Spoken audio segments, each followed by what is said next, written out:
Hi everyone, in this video I'm going to be going through some of the comments and feedback that I've been receiving across all my videos. Thank you very much for the overwhelming support that I've been receiving, and as well as the subscribers and the views. This channel has grown phenomenally, much quicker than I ever anticipated. Thank you very much. If you like my content, please do not forget to like and subscribe and hit the bell icon. It really helps my channel and also helps others in the community learn more about Teslas as well as EVs in general. In this video, I'll be discussing 3 different themes that I've identified from the comments. The first being tips and tricks that other users have experienced and are wanting to share with me as well as the community, and I have learned a lot just from these comments. And then thereafter, I would like to talk about the quality issues of the car, some of the things that I've learned personally with the comments that I've received from you, and these will be of benefit to all other Tesla owners as well as future Tesla owners as well.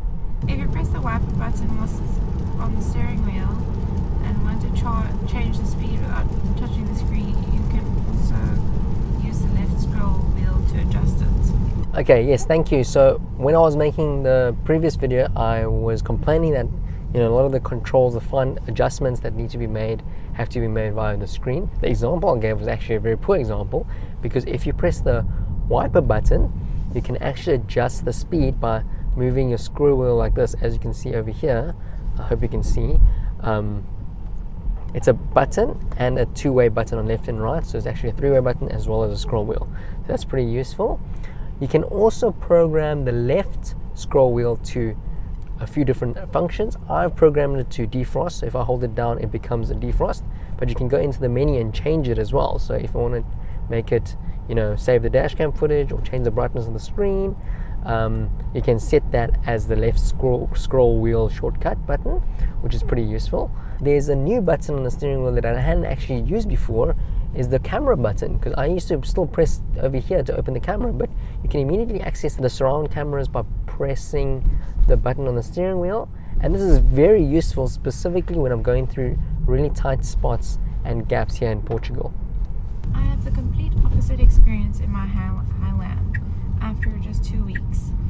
We have many roundabouts in Norway, and so far I haven't missed blinking in or out in a single roundabout, and that without looking at the steering wheel. My grip in roundabouts where you exit to the left is different than in this video, so that my right hand is at around 3-4 o'clock where the turn signal button will be, and press the bottom button to indicate out after without looking down at all. As you all know, the roundabouts have been a contested topic and a topic that caused a lot of heated discussions on my videos, but I'm happy to report that I'm finally now able to indicate using the buttons without looking down. As you can see, my eyes are up here. If you keep your hands on either side of the steering wheel, as one of my commenters has suggested, it becomes a lot easier to reason on which button to press. So if you keep it on the left side, you know that the up button's on the right and the down button's for the left. If it's upside down, the up button's obviously at the bottom. Sorry, I shouldn't have pressed that. And you press a roundabout over here to go right and over here to go left. So it has come more naturally to me now, so I'm actually able to use it without looking most of the time. Others have actually noted that it's completely irrelevant to indicate if you're in a small roundabout, because by the time you indicate, you're either moving out or you're still in the roundabout, which I tend to agree.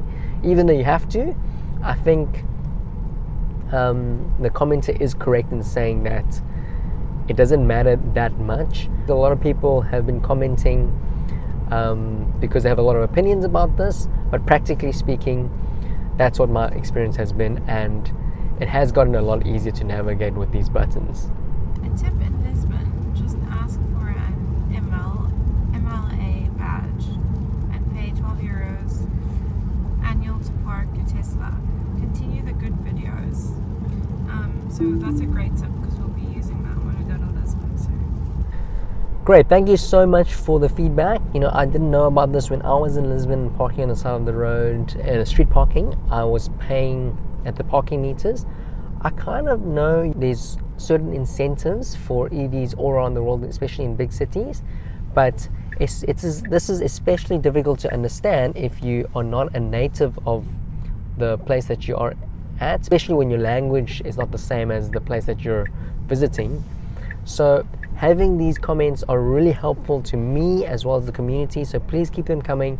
I really appreciate them, and I'll share whatever I learn along my journey of driving around in Portugal.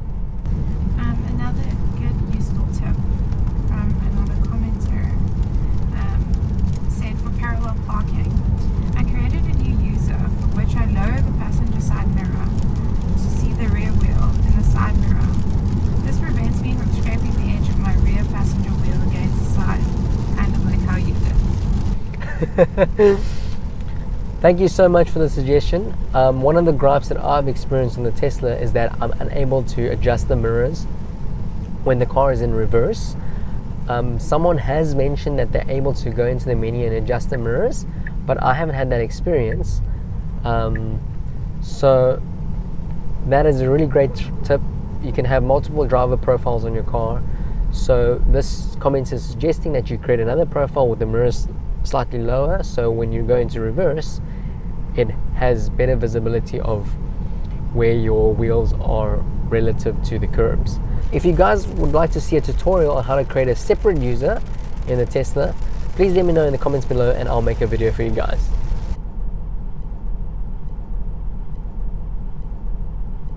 Okay, so the first user said, after watching this video, I am really worried about the interior quality aging poorly. So I have seen in previous models, Tesla models, or videos of other content creators, where the steering wheel starts peeling off, things that you don't normally see in other cars. I'm also concerned about that. I think when looking at some of these finishes, even though I've only had the car for just under 3 months, I have seen some potential areas of wear and tear. Another commenter has actually suggested that due to the materials used in this car, you shouldn't actually use any upholstery cleaner or leather cleaner, because that could actually make some of the surfaces look shiny and take away this matte finish. So I think that's a great suggestion. Obviously, over time, if some things start looking like it's getting old, I will make more content about that, but at this point, I haven't actually seen anything deteriorate yet. It would be very shocking for me to have any deterioration in this car within 3 months. Are there any rattles in the leather, trim, etc. inside the interior? I am the owner of an old Model 3 and it is painful. In terms of the build quality and how they've constructed everything together in this car, it is very solid. I'm happy to report that nothing rattles, everything's very solid. I can't make anything creak, everything's very well built together. Actually, in some aspects, better built than my BMW X3 that I had in the past. So in terms of construction quality and in terms of how tightly put everything is together, there's absolutely no problems that I've experienced, at least. No rattles, no sounds from any of the panels.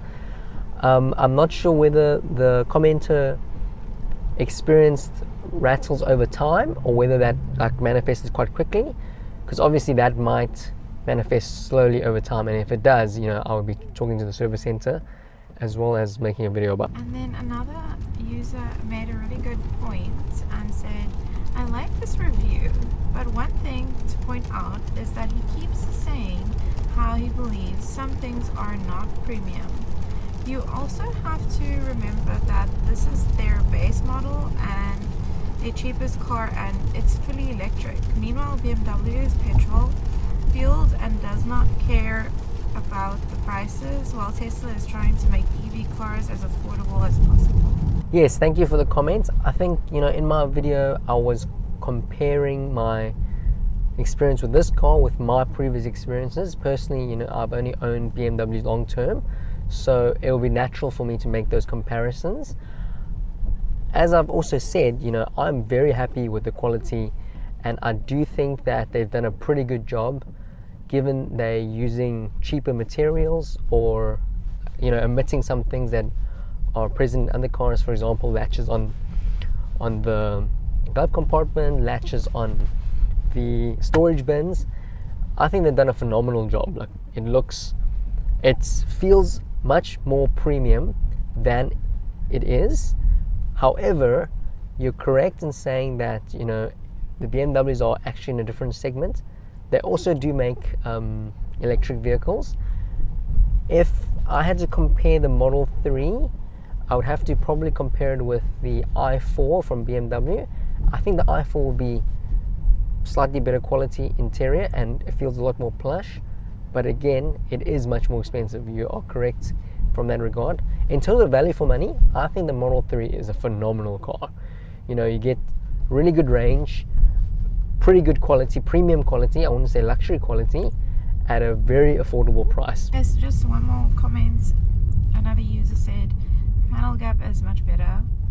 Big improvements. From looking around the car, I haven't identified any issues with the panel gaps. I think this has always traditionally plagued Tesla.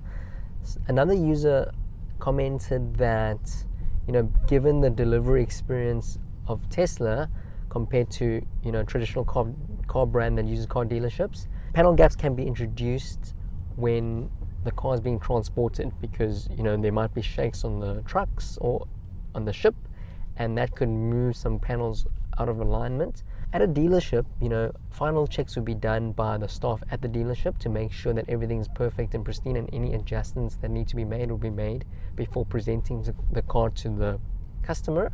Whereas with Tesla, you know, cars are delivered, you either pick it up from the delivery area, which I did in Roto Cargo in Lisbon, and the commenter noted that, you know, given that it only takes 10 to 20 minutes, in my case it took a little bit longer because there was a queue, to collect your car, you should use the extra, you know, 10-20 minutes to inspect your car properly so you can raise any flags.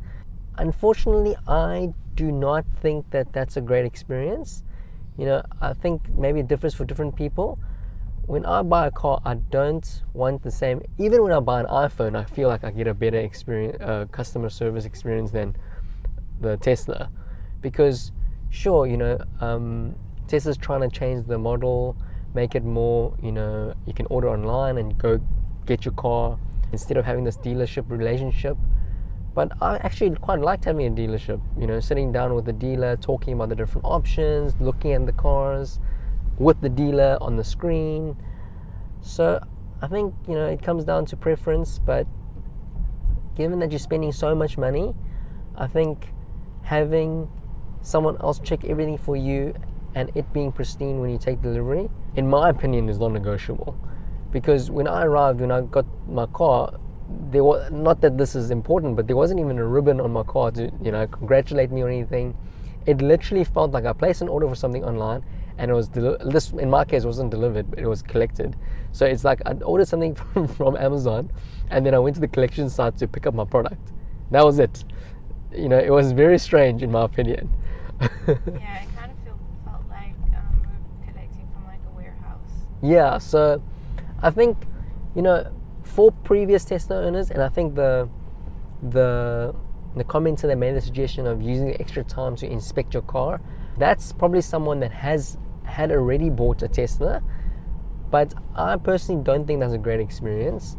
You know, you can always argue you can take it to the service center and get it checked, but that's the last thing you want to do, right? I mean, you want to go fetch your car, enjoy your car immediately. The fact that you have to even give them feedback on something that should have been perfect, I think is unacceptable. I'm lucky in my case, I haven't had any issues on the panel gaps in my car, but if this is still a problem, I don't think that's a good solution.